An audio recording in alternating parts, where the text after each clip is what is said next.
Hey, what's up, everybody? This is the Creative Whole Podcast. I am Winslow, and that is Carlos. Good old Carlos. How is everyone doing? Hopefully good. Hopefully good. Another blessed Wednesday. How are you, Carlos? I'm fantabulous. What's going on, man? Fantabulous. Fantabulous. I don't know. It's the first thing that came out of my head. I guess it's better than something Bad. worse. Yeah. No, it's going good, man. That's good. Uh, just had a cool little power nap. So if I look a little like Sleepy? half asleep, a little sleepy, A little sleepy? because I just came out of a coma. That's My okay. wife, my wife thought she'd be funny and videotape me to let me know how out I was. That's good. Keep us on our feet. Yeah, no doubt. I'm like, you better not post that. She's like, I won't post it. But What yeah, I was else? snoring like a big bear, Dang, like a big bear? like a big old grizzly bear, just snoring. And how'd you feel about that? I guess I was feeling pretty good because I was out. That checks out. Yeah. Makes sense. Yep. But it's always nice to have a nice little nap every now and again, right? Yeah. Sometimes you don't realize how tired you are, you know? And yeah, until you're just out snoring Until like a you're, grizzly bear. yeah, until you're out snoring like grizzly bear getting recorded in your sleep because you're making a scene. Nice. So today we're gonna continue with the book Leadership 101 All right. by John C. Maxwell, also known as JCM. J Wait, Max. JCM, that's also known as something else, but John C. Maxwell. So, this first key idea that he talks about would be success without leadership is possible, but It's limited. limited. It's limited. Yes, it is. So, pretty much today, we'll kind of be going through. He does put an example in here, which kind of talks a little bit about the good old McDonald brothers, Hmm. um, and what they did, how they did it, and why they maybe had open arms, I guess, for good old Roy. Is that Ray. his name? Ray. Sorry, Ray. Ray Kroc, Ray Kroc. the inventor of the Crocs. Just kidding. No. Just kidding. Like I said. But so these days, it seems like everyone is extolling the virtues of leadership. But why? Do you know why? Well, I'll tell you. So it Thanks, all comes Winslow. so it all comes down to what it takes to be successful in life. And one thing that I kind of want to say about being successful, I guess it's hopefully what you try not to do is don't see success of others, and that is what success is. What I've learned to try to do is to know what success means to me, because if not, then I'm going to be chasing somebody else's success, and first of all, it might not be what I want. It's not your Um, fit. no, and a lot of things does come down to your fit, because if not, whatever you're chasing, it's probably not sustainable. Um, is one thing. The other thing is when you get there, what if it's not what you want? Now what? Now you have to go all the way back to the beginning, Yep. in a sense. That's like the story of you climb the ladder of success, right? And you get all the way to the top to only find out that your ladder was leaning against the wrong roof. Have you heard that before? I think you told me about that before, Yeah. which is a good one. Hmm. I'm hoping I don't go to the wrong ladder. So make sure I mean to Check, the wrong roof. Make sure check. I'm going to the right roof. Yeah, Yes. check where you're leaning your ladder. Thanks. So success in life requires mastery of skills in four areas. So this is what John C. Maxwell believed that the four areas required mastery, which is relationships, which we always talk about, Yep. self-directed learning, which Carlos is really big on learning, attitude, and leadership. Hmm. So one of the things that I don't know what to call them. John Maxwell, John C. Maxwell, Maxwell, John, John. Now I'm gonna call him Maxwell. John C, John Maxey, J J. Max, J. J. Max. J So one thing Max. that Maxwell was saying, There we why go. is leadership so important? It's because the traits of leadership actually relate to all of the other areas of success. So with leadership, it relates to relationships, self-directed learning, attitude, um, and I do feel. So let me ask you this: which one do you, to you, would be the the big one for yourself? Which I guess they all could kind of go hand in hand, but what do you feel? My my initial one is going to be relationships. That's success for me because at the end of the day, if I die or if I'm on my deathbed, I'm not going to say I wish I spent more time learning. I'm not going to say I wish, maybe attitude. But my attitude would reflect in my relationships. And then leadership is probably going to be the last thing on my agenda. Like I want to make sure like I treated people well and like Mm-hmm. basically just that I walked humbly and I loved people, you know. And I think leadership is just an extension of kind of like being able to do that on a bigger scale. I would definitely agree with you. I'm gonna have to say, um, re- and it's probably because we talk about relationships like all the time, like building Hmm. relationships, and so that's why it's really big for me. But for me, I think leadership would probably be my second one, um, and I think it's because I guess the first thing that I think about when I think of leadership is I think of being a leader, and then when I think of being a leader, I think of my son and my daughter, and I Hmm. want to make sure that I lead them in the right way. So that's probably why I put leadership right there. Um, Hmm. Attitude would probably be third, and then the learning one would probably be last. And that, the only reason why I put learning last is because it seems there's one of those famous philosophers that said it, but it's the whole thing of like the more that we learn makes us realize the more that we don't know. Hmm. The, I forgot exactly how it is, but the more that we know makes More us we know realize the that more we that we don't don't know. know. It's type Hmm. of thing, yeah. Which, but I do believe that they're all good though. That's for Yeah, sure. I think they don't have to be opposed to each other. That they No, all kind of braid into each other. no, I could definitely see like everything kind of doing all Yep. this together. Yep. So Maxwell will say leadership is essential because it multiplies the impact of the other three areas of success. While success is possible without leadership, it is limited. And that's pretty much what the first blink kind of discusses, Hmm. um, is how success without leadership is possible, but it's just limited. So, what does that mean to you? That success is possible without leadership, but it's limited. How do you understand that? So I guess the first thing that I would say is like, because I think everybody can lead. But I think where it becomes bigger and more is by having a vision.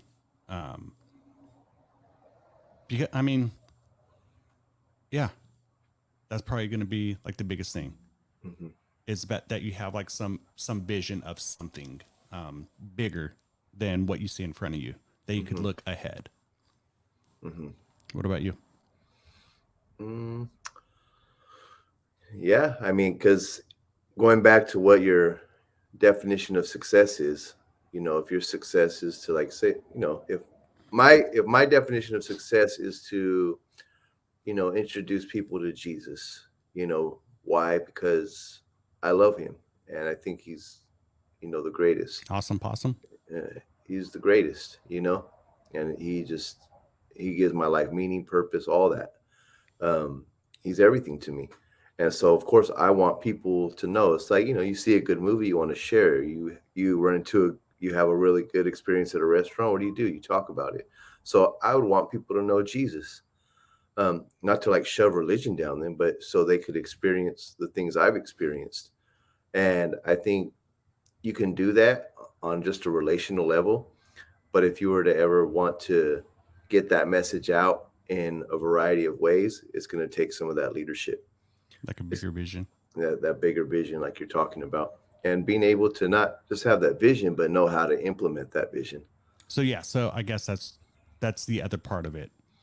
Would be being able to implement the vision, because a lot of times people have like big visions of something, but if you don't necessarily know how to implement this vision, then all it is So I just a got vision. I got one for that. I was joking with someone recently because it reminded me of a job I used to have, where they say this the CEO is the one with the vision, right? He's the one that has the dream and the vision, and it's the COO or the person second command is it becomes their nightmare.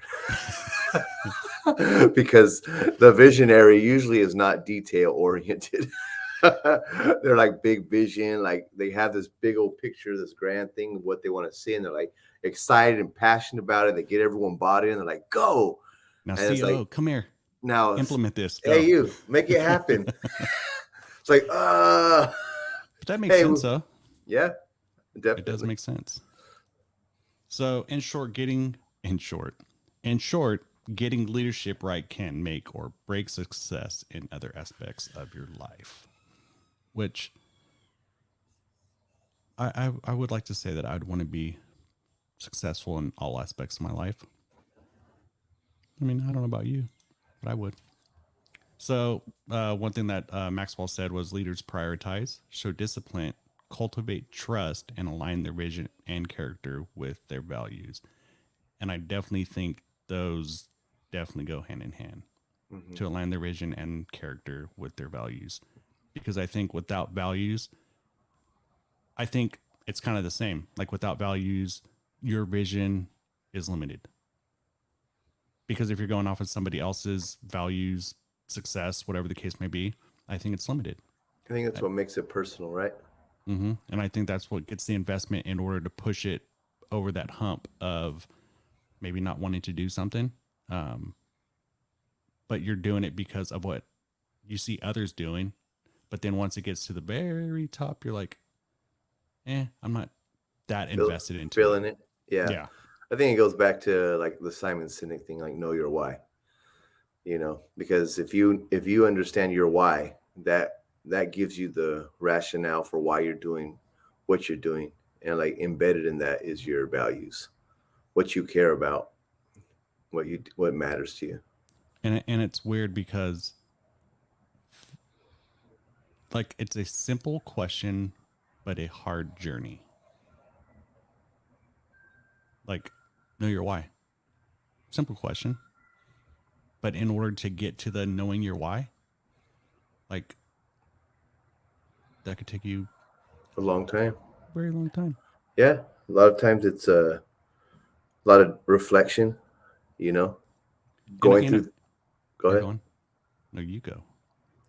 Just going through life experiences. It's like, even like today, it's teaching a class and going from, like, we had like these bubbles set up on the whiteboard, and like one of them is talking about planning on making no change. Okay, Mm-hmm. because I'm talking about, like, making change in your life. And so there's the first step is, I have no desire to make a change. So what does that look like? It means I'm happy, I'm content, I'm satisfied with, my current situation doesn't hurt bad enough yet. Right. And it's until some things start happening into your life, the next bubble pops up where now you're considering Yeah. change.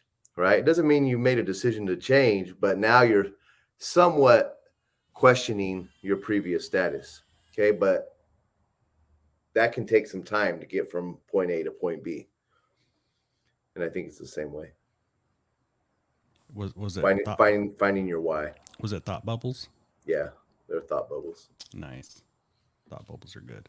Yeah. Um, so one thing that I've always thought about, like with, I guess, finding my why, finding my purpose, would be what do I do where I don't think about time? And I remember like I felt big about this when me and a buddy used to do mentoring at one of the juvenile halls here, maybe back in 2010, because we would do it like once a week or something like that, and then we would meet for coffee or something like on Saturday or whatever the case may be. And one of the big thing is like when we're talking about doing the mentoring and just just talking about the kids and things like that, like time just kind of like went, and you would just kind of sit there and talk, and you wouldn't think about like, oh man, it's only been 30 minutes. Oh man, it's been 15 minutes. Like it would just be one of those things that we would just get lost. Hmm. And I think that's where like the big thing of finding the why is finding the thing that gets you to not think about time. Yeah. I heard another thing too, and it stuck with me. It's go where you love the process. Yeah. And I think where you love the process, where you love the whole step by step thing of what you're doing, like, and that gives you energy, and that's your happy place. That's awesome. And that's like the whole thing of what Gary Vee says is yes, he wants to buy the jets, but he's more in love with the process of buying the jets rather than actually buying the jets, Hmm. which it's definitely about living the process. Yep. So now we're gonna kind of break down this thought right here, which is the leaders prioritize, show discipline, cultivate trust, and align their vision and character with their values. So the first one that it talked about was prioritization. So its leaders must identify the most important tasks and focus their efforts on achieving them. How well are you at prioritizing? I struggle with organizing. So, like, I guess prioritizing, like, I'll make sure, like, I get the main thing done in the truest sense of the word. Because sometimes we have, like, more than one priority, which defeats the purpose of having a priority. Right? Because now you just have basically the same problem once you have too many priorities. And so, like, I can do the priority, but when I have a lot of tasks and there's a lot of movement, sometimes I can get a little jumbled because, like, I kind of struggle with the ADHD type of brain, and like honestly, like it messes with me. Like Oh, I it does. really, that's one thing I don't like about myself, and it's something like I have to take to the Lord because like it really bothers me because my brain just like doesn't cooperate with me sometimes, and like it goes 1,000 different places at one time. And just yeah, it's a challenge sometimes for sure. So I think the big thing is like when I hear priority, I hear first. Hmm. Okay. So if somebody tells me, or if I think everything's priority, then everything's first, but everything can't be first. And so then I have to like, I have this little thing in my head where I'm like, okay, so this is Is priority, this is priority, this is priority, yeah, but they can't all be priorities. So what do I do? right. Which eventually I'll be able to figure it out, or Which I will first is figure, it? yes, or I will figure out because this will typically happen like at work. Um, so by me figuring out the priority, if nobody tells me what really priority is, I'm going to take the priority that I think is priority. But at the same time, I'm going to make sure that I will be able to justify the reasoning behind I'm doing something, not just because it was the first one that was said. So that's the one that Yeah, I'm going to do. there's some reason behind it. Yeah. So I'm going to like be like, okay, well, this is priority because of this. This is second because of this. This one's third because of this. Hmm. And so I think it just makes things for myself a lot easier. And so I try not to think too much about what is priority when they say everything's priority. Yeah, like so, like you ever like look into like project management? Yes, I have. Okay, so I bought a couple of books on it, and I have an interest in them, but it's like it stresses me out. I'm like, man, that's a whole lot of timelines. It's a whole lot of, you know, whole lot of communication. It's just a lot. And it takes a lot of discipline, strong organization. So like that whole vision thing, like I'm good with vision. I'm good with giving vision, inspiration, and stuff like that. And I am good with details, but to a point. I only have a Set up capacity. details. Huh? Set up details. Set Meaning up like detail. things are already structured for you in a column and you can detail that out. Yes. Or even like create the details for myself to a point. But once it goes more and more and more, then that's where the struggle starts. So the one big thing that, and I told you about this, like I was trying to find something for like a workflow type of thing. Um, and I discovered like a few, I guess, apps and programs and stuff like that. But the big, the big one that I kept hearing a lot about was Notion. But the only bad thing about Notion is a bunch of people have like these templates that cost money, these templates that are free, everything like that. But my only problem is they're not doing the exact same thing as I am. Hmm. And so it makes it a little bit harder. Whoa, it makes it a little bit harder for me to, I guess, use their guidelines. And so my big thing that I'm trying to do is because they always try to say that the thoughts that you have in your head, um, they don't need to be there. And so that's why you set up these processes so you could place them wherever they need to go. So then they could, in a sense, like go out of your head. Automate. Yeah. So you could automate it. Hmm. But my only problem is like where I'm at right now is take thoughts out of my head. And that's as far as I've gone because I'm like, okay, so now where do I go with it? So you can't So prioritize. I can't prioritize. I can't label certain folders and where they go. And but I Notion does struggle seem with pretty that. good though. I gotta check it out. I've heard of it, but I've never looked into it. So the next one is discipline. I definitely need that. So leaders must have the self control and determination to follow through on their commitments, even in the face of challenges or distractions. Hmm. So I can say that we have both um, pretty much followed through on our commitments, especially with this podcast. There's been times where, like you might have been feeling a little down. There might be times where I'm feeling a little bit down, but we still follow through. And I think the reason why I follow through, like on my end, you might be a little bit different, or you might be the same, probably the same, but it's because of the very thing that we hold high and dear to our hearts, which is relationships. Relationship. We brought our relationship into this. So by me caring about you, you caring about me, like if you're having a bad time, then I'm going to be there. If I'm having a bad time, you're going to be there. And so I think by having those relationships does help us to get through the commitments, even through challenges or distractions or anything like that. So Hmm. that's another check for why we feel that Relationships. relationships is number one. Yeah, it's a form of accountability Yeah. too. Because it's like this is why, like, Spiritually and personally. But I guess well, it goes hand in hand. it goes hand in hand. But like, if I was doing this by myself, it would probably fall off because I would talk myself out of, eh, it's not that big a deal. No big deal, right? It's whatever. I'm Easy just to doing it. justify. Yeah, easy to justify. But because someone else is involved, it's kind of like when you go to the gym, That's what I was going right? to say.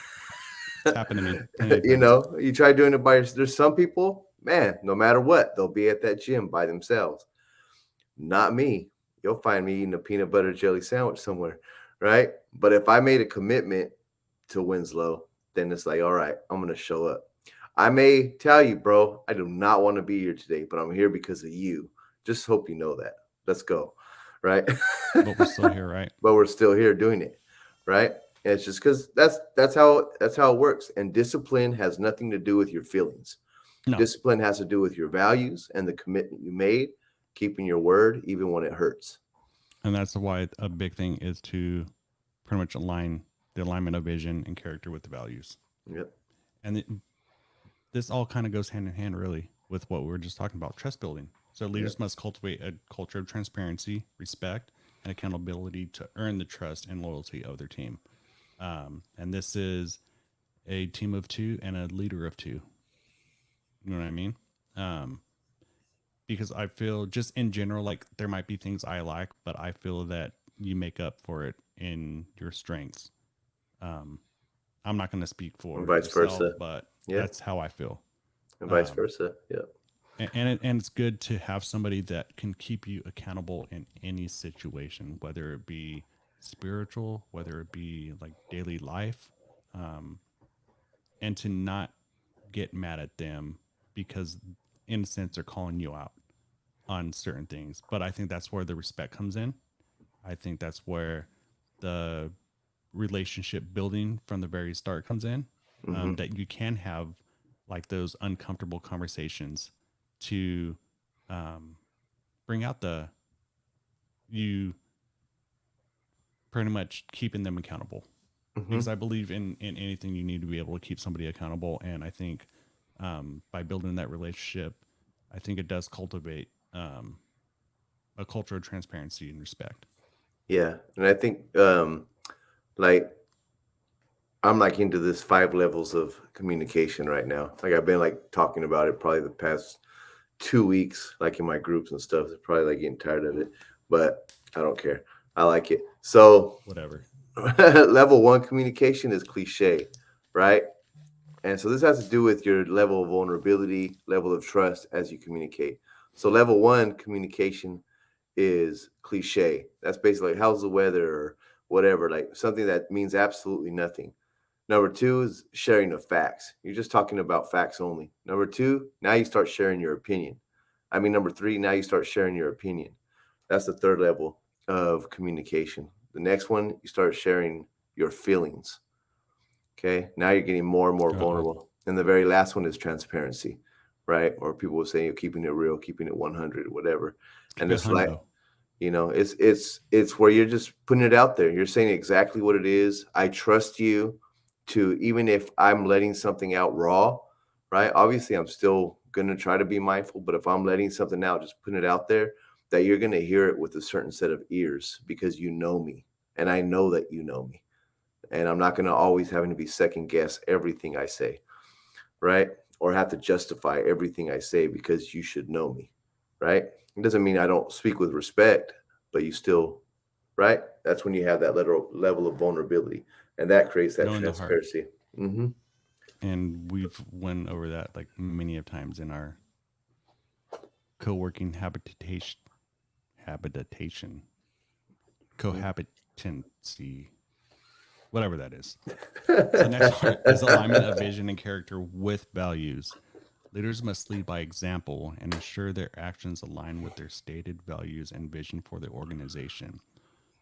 So there's one thing that comes to mind where this could be bad. So if the things that you do don't line up with your values um, and vision and everything else that comes with that, I feel like it's would be easy for the people within the organization to knock you down, right? Or am I wrong? Mm, say So, it again. so for instance, so let's say that your values are to be open, to be respectful, um, to be a leader of God, a follower of God, but then within your organization, you do the total opposite of it. Mm-hmm. How far do you think that organization could go under your leadership? Um, Not very far if you're not living out what you say. And There's that's what not, I'm getting at. yeah, there's not going to be no trust. So it's going to be a low trust culture, where people, they do their work like they're driving with the e-brake on, reluctant, they don't trust the lines of communication. They don't feel you got their best interest at heart. They don't feel cared for. It's yes, in businesses or whatever, like the bottom line is the bottom line for businesses. but you can still be ethical in your business, and the type of culture you create within your business or organization, matters by the heart of the leader. And those, so like even with Gary Vee, right? He has, people have like their CEO, their COO, their CFO, and what does Gary have? Winslow. No? Yes, but what do they call it? CHO. And that stands for what? Chief Winslow Officer. Okay. Or Chief Heart Officer. Chief Heart Officer. And what's the I think that's purpose? a huge thing. It's to And that's a pretty real much, position, right? I think that's to gauge where everybody is at, like how they feel, like what things could be better, like checking in on them, hmm So it's like not just knowing them. HR. Yeah, it's not just like the HR, like the human resources side, or the internal lawyers that protect the company from employees suing them, and making sure they give employees what they need because of the state laws. It goes beyond that. It's a culture. It's like I actually have a person in position that I hire them to ensure that we create a culture where you feel cared for, where you're thought about, and someone's checking in on you. And they care. Yep, that's what's up. Yep, I agree. So leaders cultivate trust in others, and they do it by reflecting deeply on what's most important.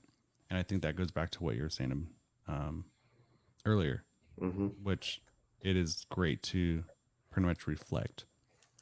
So John Maxwell uses the story of McDonald's as a small case study of leadership. So how this example goes: example of McDonald's shows that a visionary leader can take a successful business to new heights by developing a vision, getting the right team on board, and make it grow. So I'm guessing the visionary leader here would be Ray Kroc. Ray Kroc, right? hmm Thank you. So you first talks about the brothers. So 1937, Dick and Maurice McDonald opened a drive-in restaurant in Pasadena, catering to the car culture of California. So it was all the nice little cars, just kind of like the first one that I could think of would be like A&W. Yeah, something similar to that. I think that's the only one I could think of that I've ever seen. Or Sonic. I guess it was Sonic. hmm Um, so these two brothers, they developed and innovated an efficient system for preparing and serving food, which led to enormous profits. I think it was like the first year they were able to split like $50,000 a piece, and I guess during that time it made them like part of the elite in like Southern California. Mm-hmm. But by 1948, the driving culture was on the wane, so on the brand. And I think one of the things was because I think more and more of them were popping up. So the brothers made the smart decision to switch to a walk-up restaurant with streamlined menu. So all they would do would be to serve people that walked up instead of like going into the car. And I want to say another thing. I don't know if we talk about that here in a few moments, but I'm going to talk about it a little bit right now. So one of the things that they were really big on was, I guess, when they first opened, it was like on this fine china. Actually, I don't know if it's fine china, but it was like on this like nice plates, nice silverware, and all this other stuff, and that's how they would serve it. And then they decided um, that one way, in a sense, that they could cut cost is to use plastic um, and plastic forks and stuff and paper in hmm order to like Cut the wrap the costs. stuff and cut the cost. And one of their big ideas was to I think they were saying they wanted to be able to get it out in 30 seconds. I believe it was 30 seconds. hmm And so one of the big things that They're working their metrics. yeah, so I remember one of the big things that they're talking about with the McDonald's brothers was that they were good with customer service and like kitchen organization, efficiency within the kitchen. And so by hmm being able to do all that, they were able to cut the cost, be able to streamline making a hamburger in under 30 seconds. And that's why probably a lot of people went there because they were probably hungry. Like, let's get this fast food. Um, Fast. that's right. Um, and so that's what kind of kept them growing up to a point. So the whole success without leadership is possible, but it is limited. Mm-hmm. So back to 1955, Ray Kroc saw the potential in McDonald's and partnered with the brothers to form the McDonald's Corporation.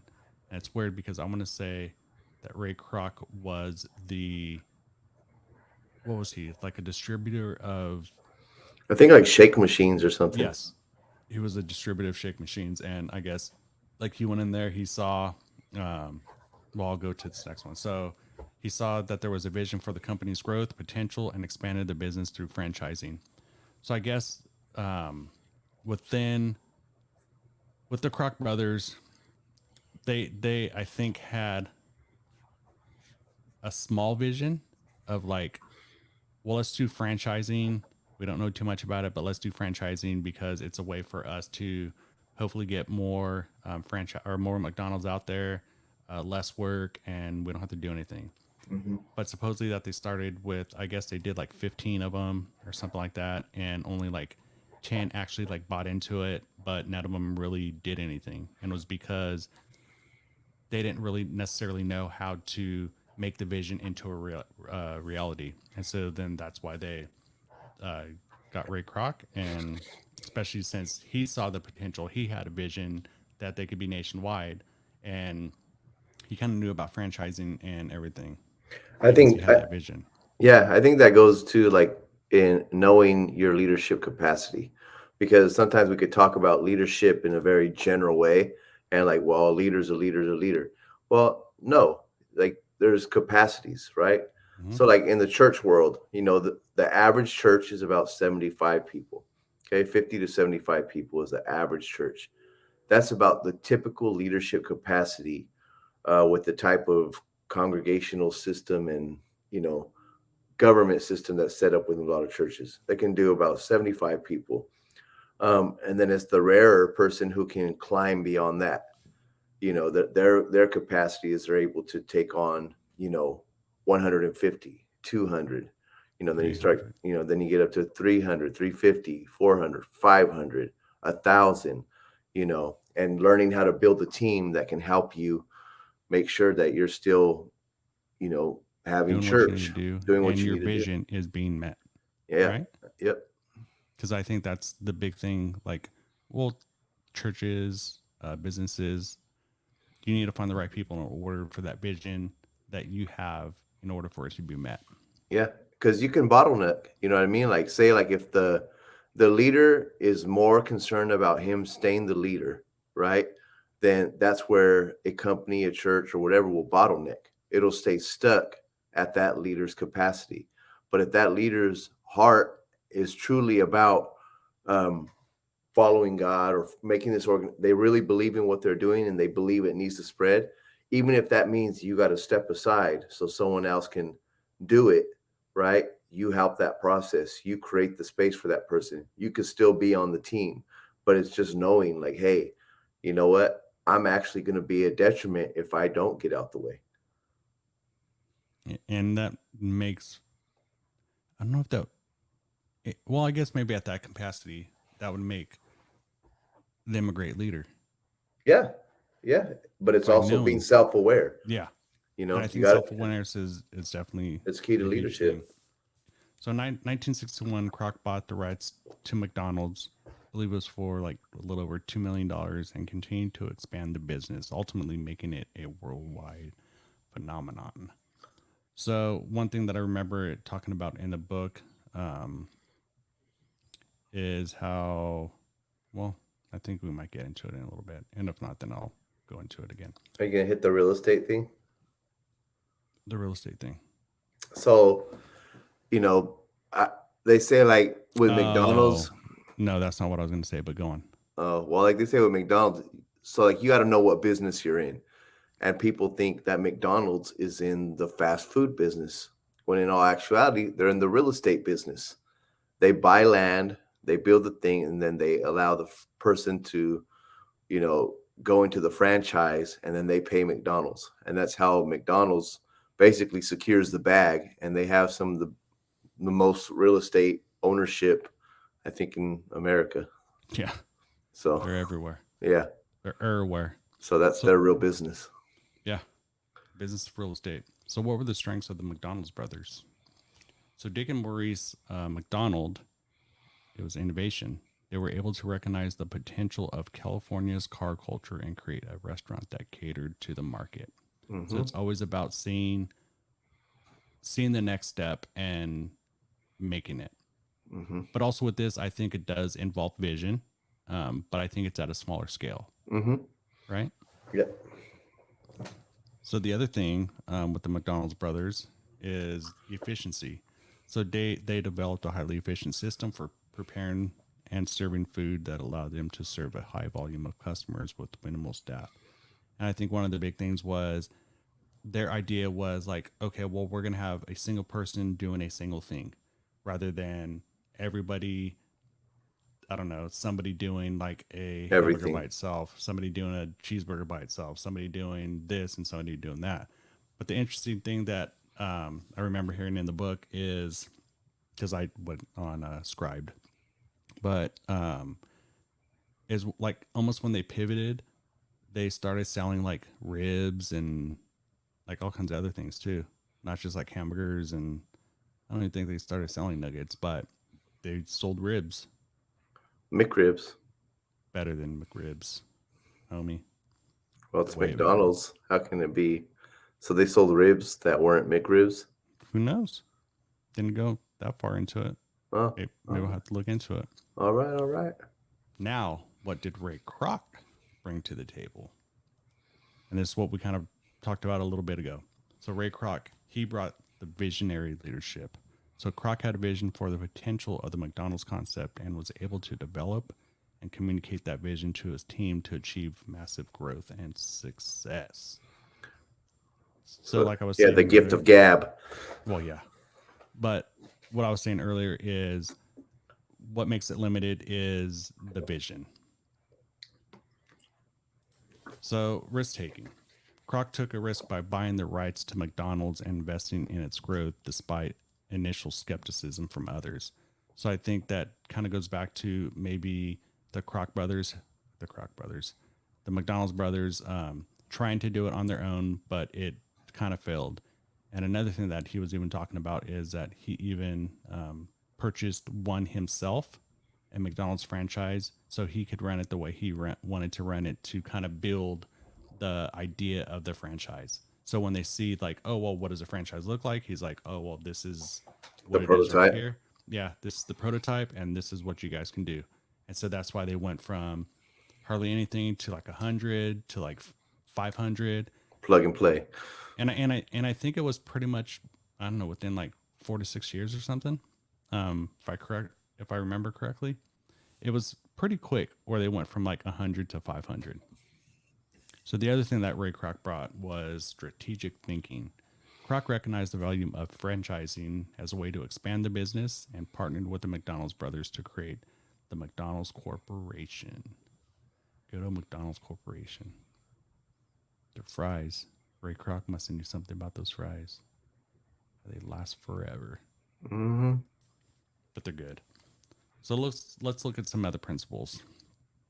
So another principle would be adaptability. Dick and Maurice McDonald were able to recognize that the driving culture was on the wane. So what they ended up doing is they made a smart decision to switch to a walk-up restaurant with a streamlined menu to continue to meet customer needs. So I think the big thing about adaptability is being able to see, To pivot. maybe, yeah, and to see what's next. And then Mm-hmm. that's when you go to that pivot. And The innovation and adaptability go together. luckily, one thing that I remember them talking about was how they were good with like customer service skills and kitchen organization efficiency. And I think in Mm-hmm. order to, and I don't even know if at this point if they called it like a fast food restaurant, maybe that was a term coined like way after, but that's essentially what it was. It was almost like quality and quantity will keep us afloat, Mm-hmm. because after so long, when they switched from the original like fancy plates and all this other stuff, when they switched it the other way, then they were pretty much bringing up home like think they say like 100,000, 150,000 a year, just by switching that and being able to have that streamline in the kitchen of getting all that stuff out within 30 seconds. Because the more that you get out, the more money you're going to make, and the better it does come out. AI is Yeah. the future. So strategic partnerships.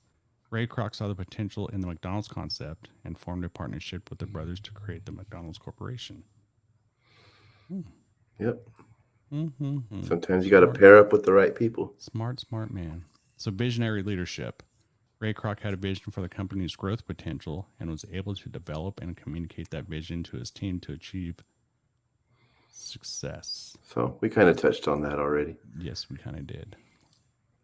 Have a continuous improvement, because without continuous improvement, you're just going to be stagnant and create that bottleneck. But the McDonald's Corporation was constantly looking for ways to improve their product and service, which I feel like any good business should do that. And it's always about like the adaptability. Improve.